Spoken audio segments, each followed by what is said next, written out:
J'étais en train de vérifier la température du roulement de la ligne 2, quand mon patron m'a envoyé un SMS, « Nous promovons la diplômée d'MBA à ta place. 18 ans à faire tourner l'entreprise de papa. » Je suis resté tard pour tout documenter, chaque procédé, chaque relation fournisseur. Avec une enveloppe marquée conseiller technique, je lui ai dit qu'il n'avait aucune idée de ce qu'il m'enlevait. J'étais en train de vérifier la température du roulement de la ligne 2, quand mon téléphone a vibré. Un SMS de Gordon Walsh, mon directeur d'usine. Rodney. Nous promovons Diana Lopez au poste de directrice des opérations à ta place. Elle apporte la perspective fraîche d'un MBA. Annonce à 14 h.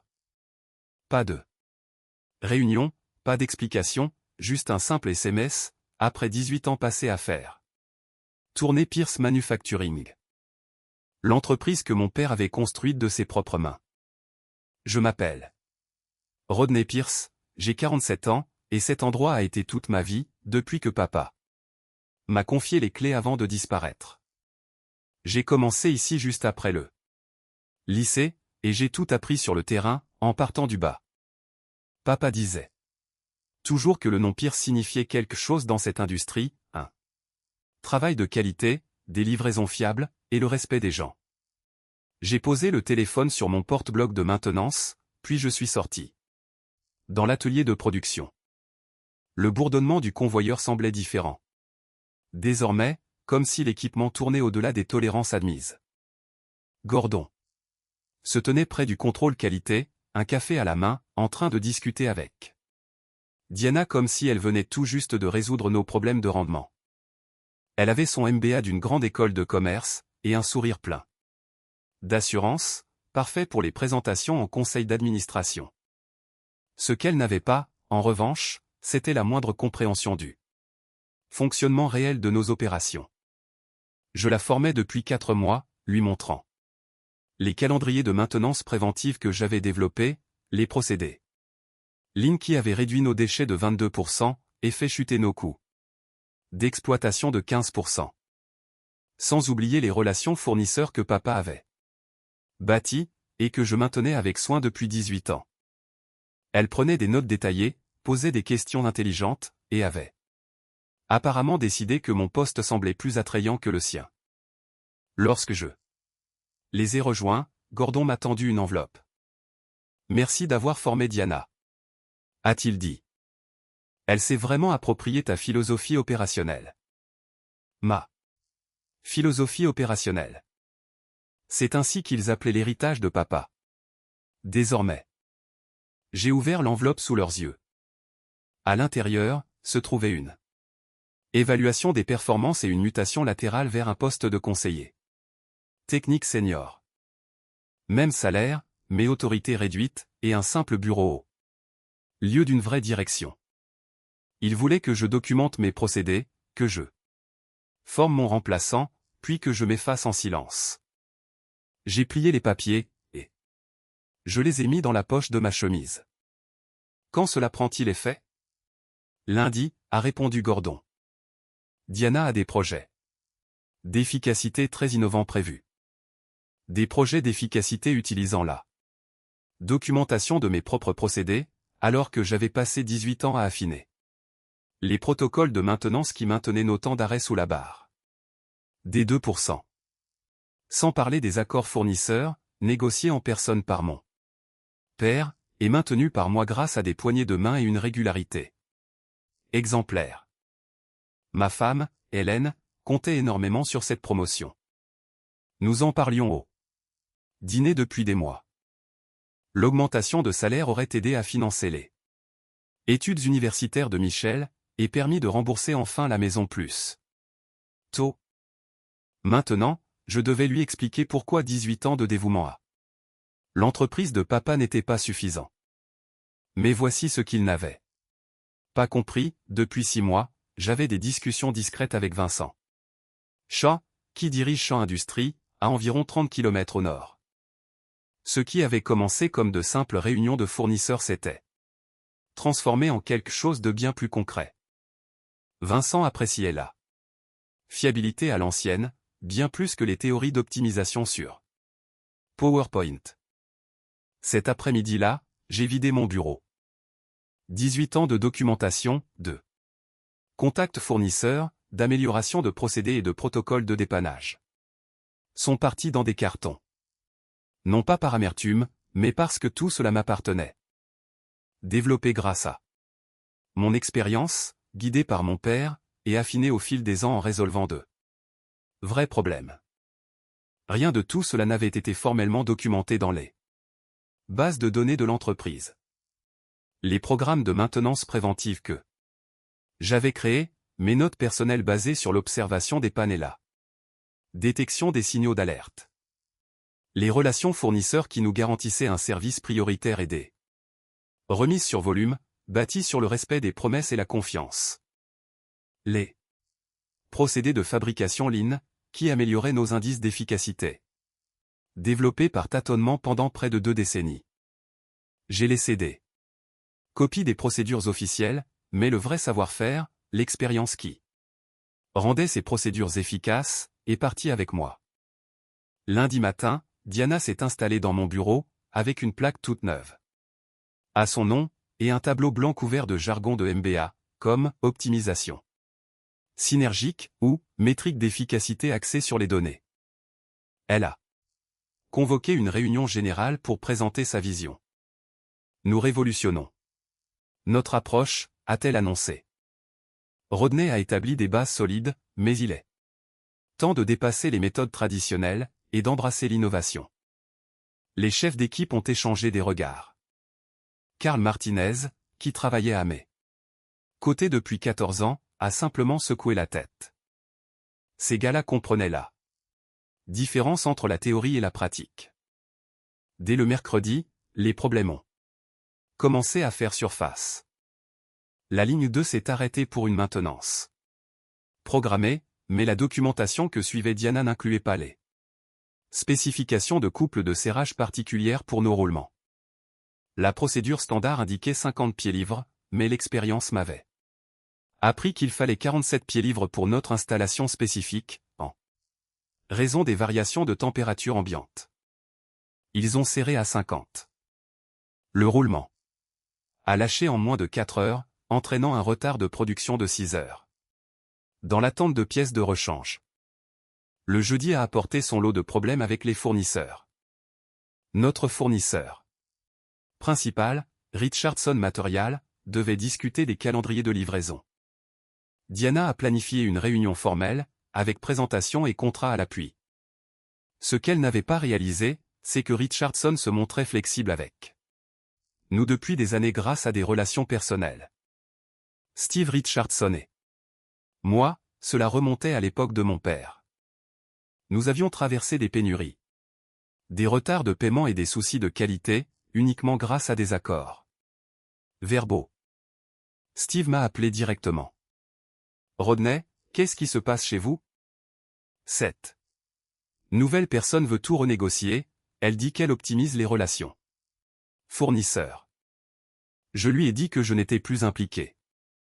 Il m'a répondu que Richardson honorerait les contrats existants, mais n'accorderait plus aucune faveur particulière à l'avenir. Plus de livraisons prioritaires, plus de remises. Sur volume, tout se ferait désormais strictement selon les termes du contrat. Dès la 2e semaine, la détérioration était évidente. L'efficacité de la production a chuté de 18%. Les coûts de maintenance ont augmenté, car ils utilisaient des procédures génériques au lieu de protocoles spécificaux. Machine. 2 fournisseurs ont cessé d'offrir des tarifs préférentiels. Carla commençait à m'envoyer des SMS d'information, non pas parce que je le lui demandais, mais parce qu'il regardait les systèmes de mon père s'effondrer en temps réel. Elle fait venir des consultants, m'a-t-il écrit, ils vont analyser nos procédés et recommander des améliorations. Ces mêmes procédés que papa et moi avions bâtis au prix d'années de résolution de problèmes sur le terrain. Maintenant, ils allaient payer des consultants $180 de l'heure pour réinventer ce qu'ils possédaient déjà. Pendant ce temps, je m'installais chez Champ Industries. L'entreprise de Vincent était plus petite, mais plus ciblée, familiale, avec 3 générations consacrées à fabriquer des produits de qualité, sans complications corporatives. Lorsque j'ai expliqué ce que je pouvais apporter à leur exploitation, Vincent n'a demandé ni présentation, ni projection chiffrée. Montre-moi, a-t-il simplement dit. J'ai passé 3 semaines à analyser leur flux de production, j'ai identifié des goulots d'étranglement avec lesquels ils composaient depuis des années, j'ai proposé des modifications à leur programme de maintenance préventive. Et j'ai suggéré une consolidation des fournisseurs qui pouvaient réduire les coûts de matériel de 14%. Vincent m'a donné les pleins pouvoirs. Tu fais ça depuis plus longtemps que mon neveu n'est au monde. Fais en sorte que ça marche. Et cela a marché. En l'espace de 6 semaines, nous avions amélioré l'efficacité de la ligne de 15% et réduit les temps d'arrêt de 40%. La chaîne d'approvisionnement a été rationalisée, de sorte que les livraisons arrivaient quand nous en avions besoin, et non quand cela arrangeait les fournisseurs. L'équipement bourdonnait enfin avec ce rythme régulier, celui qui vous indique que tout est correctement calibré. Les relevés de température restaient stables. Et les niveaux de vibration demeuraient dans des paramètres acceptables. Vincent m'a offert une participation au capital, pas seulement un emploi, mais une vraie part de propriété sur les améliorations que je créais. Après 18 ans à générer des profits pour les autres, quelqu'un voulait enfin partager les bénéfices avec moi. Pendant ce temps, chez Pierce Manufacturing, la situation continuait de se dégrader. Les consultants ont terminé leur analyse, et ont recommandé la mise en œuvre de protocoles de fabrication Lean optimisés. En substance, ils ont déconstruit les systèmes de mon père, leur ont donné des noms académiques, et ont facturé $75 000 pour ce privilège. Mais l'application sur le terrain a été catastrophique. Les consultants comprenaient la méthodologie, mais pas la pratique. Ils reconnaissaient les procédures, mais en manquaient le contexte. Les équipements nécessitant une manipulation particulière ont reçu un traitement générique, et les fournisseurs ayant besoin d'un contact humain ont reçu des lettres types. Les messages de Karl devenaient plus fréquents, 4e panne cette semaine. Gordon a l'air très inquiet. Diana rejette la faute sur l'équipement hérité et les inefficacités du passé. Les inefficacités du passé. C'est ainsi qu'il qualifiait 18 ans de gestion profitable sous l'impulsion de mon père. Le point de rupture est survenu au cours du 3e mois d'amélioration mené par les consultants. La ligne 1 s'est complètement arrêtée. Non pas pour une maintenance planifiée, mais en raison d'une panne d'engrenage catastrophique, qui aurait dû être évitée par de bons protocoles de surveillance. Le genre de panne que papa m'avait appris à reconnaître grâce au bruit et à l'analyse des vibrations. Mais l'équipe de Diana suivait les recommandations des consultants, et non l'expérience pratique. Ils ont manqué les signaux d'alerte acoustique, ont ignoré les données de vibration, et ont poussé l'équipement au-delà des limites de sécurité, parce que leur métrique indiquait des plages acceptables. Résultat, 14 heures d'arrêt, remplacement de pièces en urgence, équipe supplémentaire travaillant tout le week-end, et retard de livraison. Déclenchant des clauses de pénalité. La défaillance en cascade classique, qui survient lorsque vous remplacez le savoir-faire institutionnel par des cadres théoriques. Karl m'a envoyé une photo depuis l'atelier. On y voyait Diana dans le bureau de Gordon, en train de se faire remonter les bretelles. Le bruit courait que le siège exigeait des explications. J'ai regardé cette image sans aucune satisfaction, éprouvant seulement de la déception à l'idée que 18 ans d'héritage familial soient détruits, parce que quelqu'un avait confondu les diplômes avec la compétence. Chez Champ Industrie, nous tournions à plein régime. Les améliorations d'efficacité que j'avais mises en place généraient des profits substantiels, et Vincent parlait d'agrandissement. Nous avions décroché 3 contrats majeurs en présentant des offres inférieures à des concurrents incapables d'égaler notre structure de coût. Rodney, m'a dit Vincent un après-midi, que dirais-tu d'eux? Devenir associé des opérations?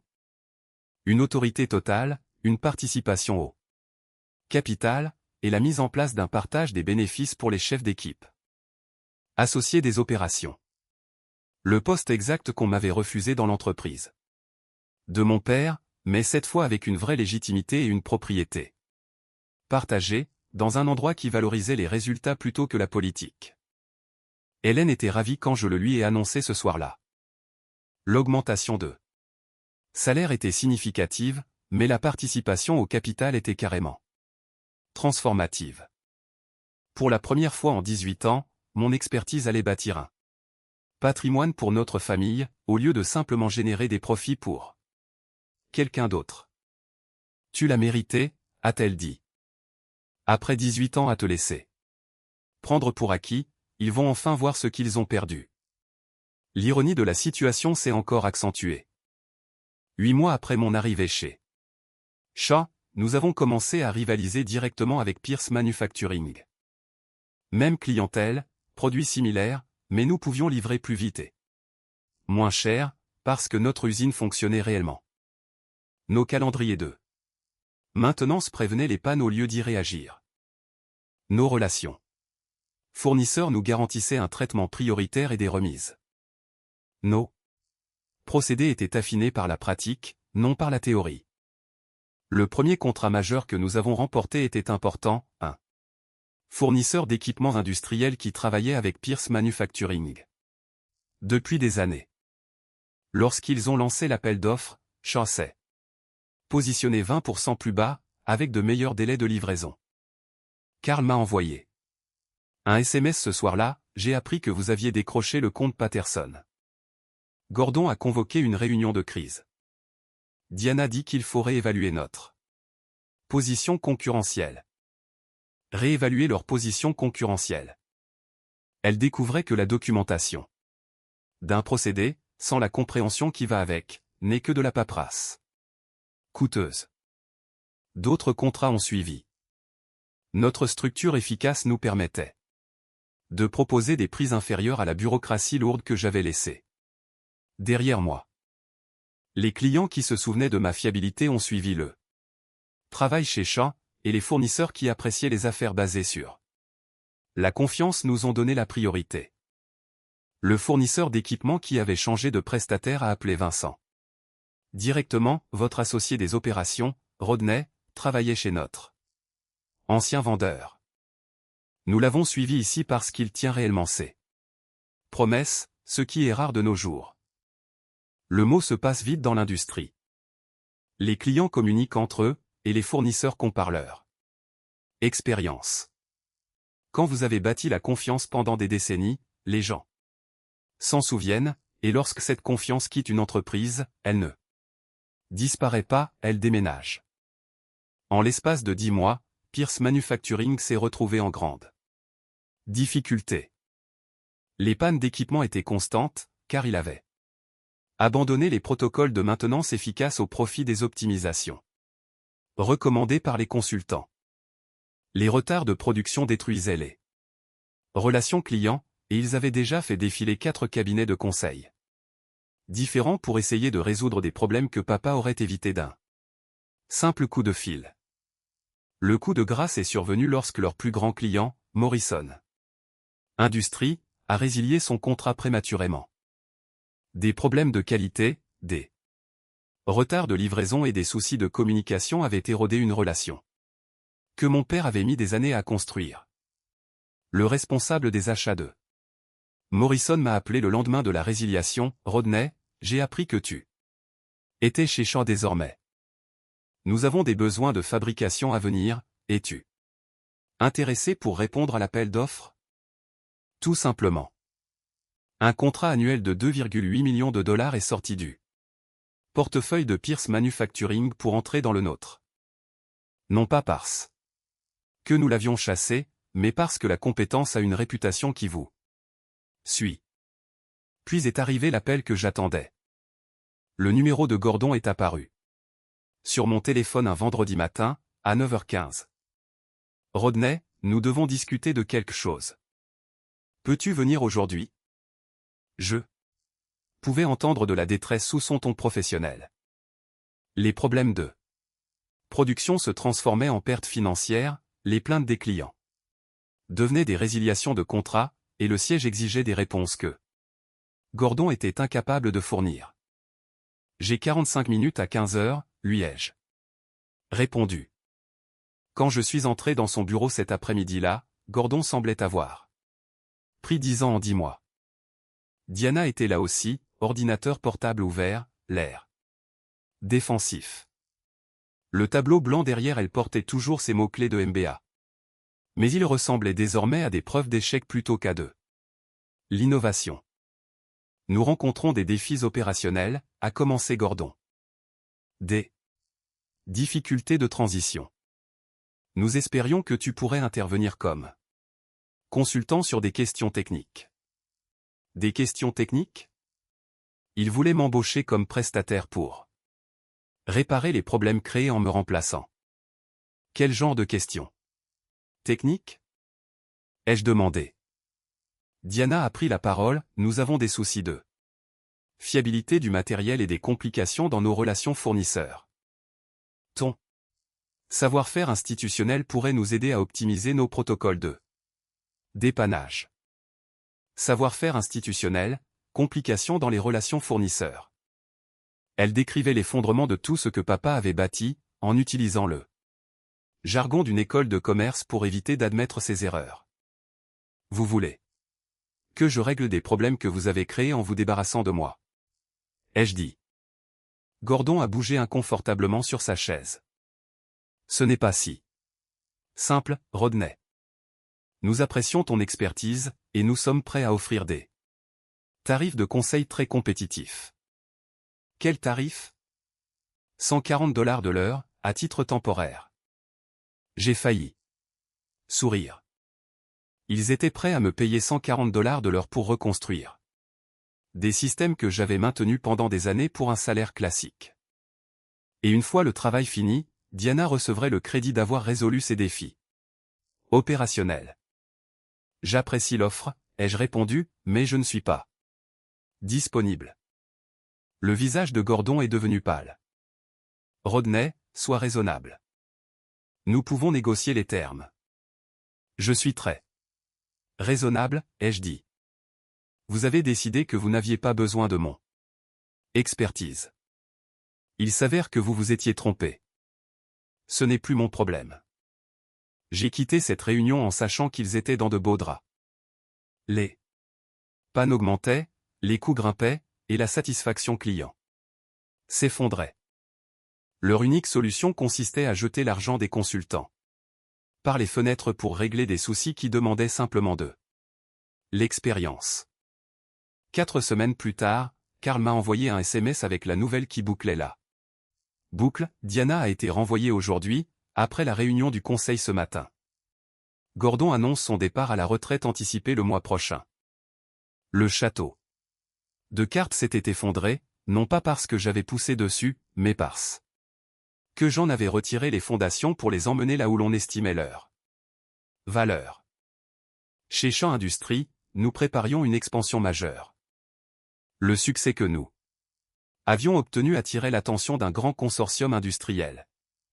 Il voulait discuter d'un partenariat à long terme, qui doublerait notre capacité de production. Vincent m'a appelé dans son bureau avant la réunion, Rodney. C'est ta présentation. Tu as construit ce qu'ils veulent acheter, je veux que tu mènes les négociations. La réunion avec le consortium a dépassé toutes nos attentes.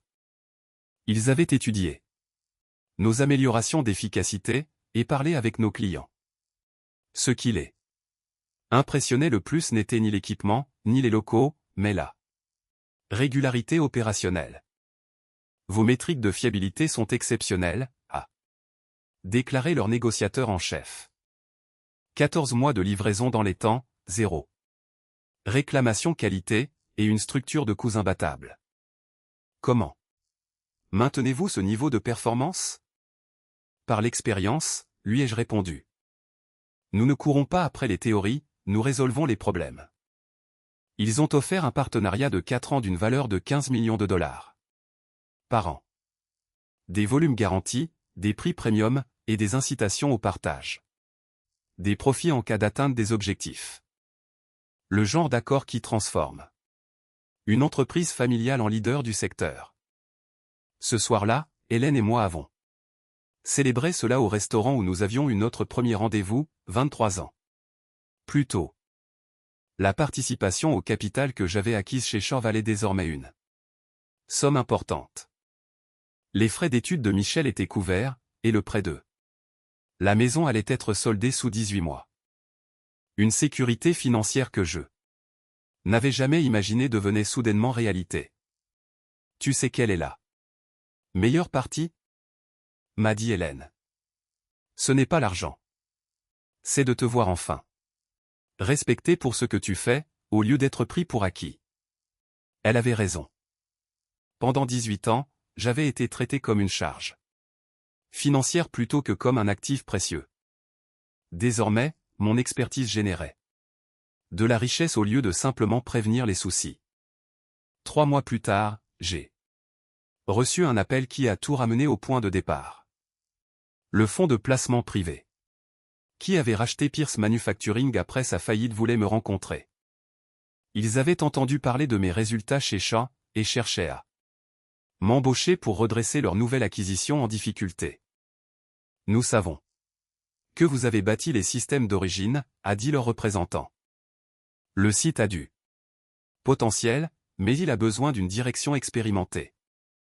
Nous sommes prêts à offrir une rémunération substantielle. Ils voulaient me payer un salaire de base de 185 000 $, plus des primes de résultats, pour reconstruire ce que j'avais déjà bâti une fois. Ironie parfaite. Ils avaient détruit le travail de mon père, puis m'offraient des tarifs en or pour que je le récrée. Cela ne m'intéresse pas, leur ai-je dit. Ce site a eu sa chance avec mes systèmes. Ils ont fait un choix différent. Monsieur Pierce, soyez pratique. Cela pourrait être très profitable. Ce n'est pas une question de profit, ai-je répondu. C'est une question de respect. 7. Endroit n'a jamais estimé ce que mon père et moi y avons apporté. Je ne suis pas intéressé à l'idée de revenir pour corriger leurs erreurs. Mais l'appel qui comptait le plus est venu d'une source inattendue. Le fonds de placement avait finalement décidé de liquider entièrement Pierce Manufacturing. Matériel aux enchères, et bail du bâtiment disponible. Vincent m'a alors appelé. Avec une idée qui a tout changé à nouveau, Rodney, que dirais-tu de racheter l'entreprise de ton père? Nous la restructurons sous le nom de Pierce & Son Manufacturing. Tu prends 60% des parts, j'en garde 40%. Nous réembauchons les bonnes personnes, et nous faisons les choses bien, cette fois. Pierce & Son. Le nom original choisi par mon père, avant qu'il ne le simplifie en Pierce Manufacturing. Mon nom sur le bâtiment, là où il devait être. L'enchère était prévue un jeudi matin. J'ai marché dans les locaux vides. Une dernière fois, me souvenant de mon père me montrant chaque machine, chaque procédé, et chaque astuce qui faisait la différence entre la théorie et les résultats. Le bâtiment sentait encore l'huile de coupe et les copeaux de métal. Je m'y sentais toujours chez moi, malgré tout ce qui s'y était passé.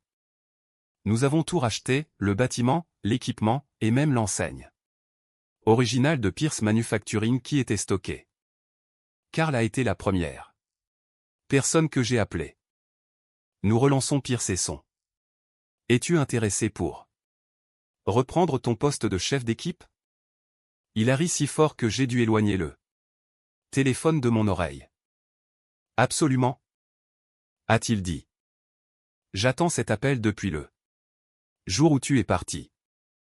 La moitié de l'équipe me demandait quand tu reviendrais régler ce bazar. Je leur disais d'être patient, et que tu finirais par trouver une solution.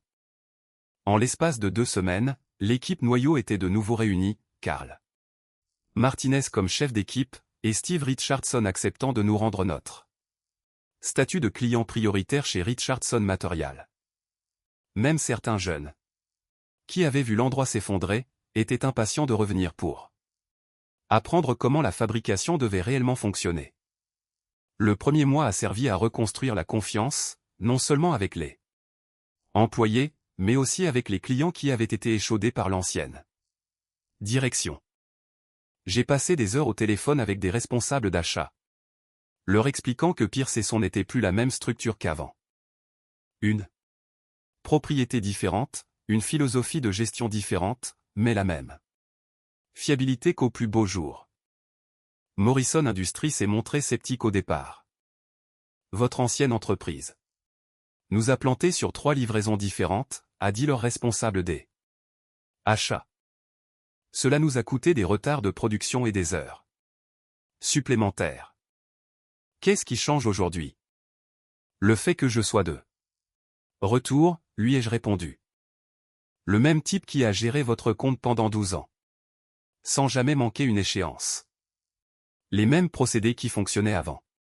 Qu'il ne fasse venir des consultants pour réparer ce qui n'était pas cassé. Il nous a donné une commande à l'essai, un petit lot, un délai serré, et des clauses de pénalité en cas de retard. Nous avons livré 2 jours en avance, avec 0 défaut. La commande suivante a été plus grande, puis la suivante plus grande encore. En l'espace de 6 mois, Morrison était revenu à ses volumes d'autres fois, et nous avait même recommandé à 2 autres entreprises. Le partenariat avec Vincent a fait toute la différence. Il comprenait que reconstruire ne relevait pas seulement du matériel et des procédés, mais de la culture d'entreprise. Nous avons mis en place le partage des bénéfices dès le premier jour. Chaque employé avait un intérêt direct dans la réussite, pas seulement un salaire, mais une vraie participation au succès. Quand l'efficacité s'améliorait, tout le monde en profitait, et lorsque nous décrochions de nouveaux contrats, les primes reflétaient cette réussite. Diana a trouvé un poste de consultante en amélioration des procédés dans un cabinet à Columbus. Son profil LinkedIn décrivait son expérience comme la conduite d'initiatives de transformation opérationnelle dans des environnements industriels complexes. La conduite d'initiatives de transformation opérationnelle. C'est donc ainsi qu'on formule la destruction de 18 ans de systèmes éprouvés, et un licenciement pour incapacité. Certaines choses ne changent jamais, mais son échec est devenu notre opportunité. Le matériel qu'elle avait poussé à bout, nous l'avons reconstruit. En mieux. Les relations fournisseurs qu'elle avait abîmées, nous les avons restaurées avec de meilleures conditions, et les clients qu'elle avait aliénés. Nous les avons reconquis par des performances régulières. Tout ce qu'elle avait brisé est devenu plus fort une fois réparé correctement. Dès la 2e année, Pierce & Son manufacturing tournait à pleine capacité. Nous avions embauché 67 personnes, dont 15 n'avaient jamais travaillé dans l'industrie, mais montraient une réelle volonté d'apprendre. Carl formait une nouvelle génération de chefs d'équipe en utilisant les mêmes méthodes pratiques que mon père m'avait transmises, une vraie expérience sur le terrain, et non des cadres théoriques. Une revue spécialisée dans la fabrication a publié un article complet sur notre redressement, Pierce & Son, comment les valeurs traditionnelles ont battu la théorie moderne dans l'industrie de pointe. L'article décrivait notre succès grâce à des principes inéprouvés et une direction expérimentée. Mon téléphone a sonné pendant des jours entiers, avec des contacts du secteur qui cherchaient à comprendre comment nous avions obtenu des améliorations aussi spectaculaires. Vincent et moi étions en train de revoir les rapports trimestriels quand il a abordé la question de la succession. Rodney, j'ai réfléchi à l'avenir. Mes neveux ont choisi de faire du droit plutôt que de l'industrie. Envisagerais-tu une transition vers la pleine propriété sur les 5 prochaines années? Je conserve mes 40% de parts, mais tu gères l'ensemble des opérations et de la planification stratégique. La pleine propriété de l'entreprise de mon père, restaurée dans son nom et ses valeurs d'origine. L'héritage des Pierce n'était pas seulement préservé, il était renforcé. Michel avait terminé ses études sans aucune dette, et envisageait de rejoindre l'entreprise après son diplôme. Elle avait grandi en écoutant les histoires sur l'usine de son grand-père, et voulait apprendre le métier à partir de la base, de la même manière que papa me l'avait enseigné. Aujourd'hui, je suis assis dans le vieil bureau de mon père chez Pierce & Son Manufacturing, en train d'examiner les plans d'expansion pour notre division automobile. Sur le mur, se trouve une photo encadrée de mon père et moi, debout à côté de notre première ligne de production, le jour où il m'a officiellement nommé chef d'équipe. À côté, quand l'enseigne originale de Pierce & Son datant de 1975, l'année où papa a ouvert les portes pour la première fois. Le bâtiment bourdonne avec ce rythme régulier qui vous indique que tout fonctionne correctement. Les relevés de température sont stables, les niveaux de vibration restent dans les tolérances, les calendriers de livraison sont respectés, et les métriques de qualité atteignent nos objectifs. Les mêmes sons que mon père écoutait chaque matin lorsqu'il arpentait l'atelier, en veillant sur son personnel et ses machines. Karl est passé ce matin avec les chiffres de production. Nous tournons 35%. Au-dessus des projections de capacité, a-t-il dit. Le contrat automobile génère plus de volume que prévu, il serait peut-être temps d'envisager la deuxième équipe dont nous avions parlé. Nos 67 employés touchent en moyenne $3,200 de primes trimestrielles. Pas mal pour une entreprise qui a été vendue au enchères comme de la ferraille il y a seulement 18 mois. Voilà ce qui arrive quand vous privilégiez l'expérience par rapport au diplôme, les relations humaines par rapport aux réorganisations, et les résultats par rapport aux théories. Quand vous vous souvenez que fabriquer des choses consiste à faire en sorte que tout fonctionne, et non à rendre des présentations impressionnantes. Pierce & Son Manufacturing prospère parce que nous n'avons jamais oublié ce que papa m'a appris, construit quelque chose de solide, tient tes promesses, et respecte les gens qui font le travail. Le nom Pierce signifie de nouveau quelque chose dans cette industrie, un travail de qualité, des livraisons fiables, et le respect des gens, exactement. Comme mon père a toujours dit que cela devait être. Et parfois, si vous êtes suffisamment patient et que vous travaillez assez dur, le respect finit par vous revenir. La meilleure des vengeances contre le fait d'avoir été sous-estimé ne consiste pas à prouver aux autres qu'ils ont tort, elle consiste à bâtir quelque chose de si florissant que leur opinion en devient totalement insignifiante. Gordon a pris une retraite anticipée et a déménagé en Floride. Le cabinet de conseil de Diana gère l'optimisation des procédés pour des entreprises qui n'ont jamais appris la différence entre l'efficience et l'efficacité. Le fonds de placement privé qui avait racheté Pierce Manufacturing l'a passé en perte sèche, mais Pierce & Son Manufacturing est en train d'écrire une histoire différente. Une histoire qui a commencé avec la vision de mon père, qui a survécu à la trahison d'une entreprise, et qui se poursuit aujourd'hui avec la génération suivante, prête à apprendre ce qu'est la vraie fabrication. Certaines choses méritent qu'on se batte pour elles, certains héritages méritent d'être préservés, et parfois, les anciennes méthodes s'avèrent être les meilleures. Après tout, l'expérience n'est pas seulement ce que vous savez. C'est ce que vous avez appris de chaque échec, de chaque succès, et de chaque relation que vous avez bâtie en chemin. Les diplômes peuvent vous ouvrir des portes, mais seule une compétence éprouvée vous permet d'y rester. La meilleure revanche contre le fait d'avoir été dévalorisé ne consiste pas à détruire ceux qui vous ont fait du tort. Elle consiste à construire quelque chose de si réussi que vous devenez complètement indépendant de leur avis, et qu'ils deviennent, à leur tour, totalement insignifiants pour vous.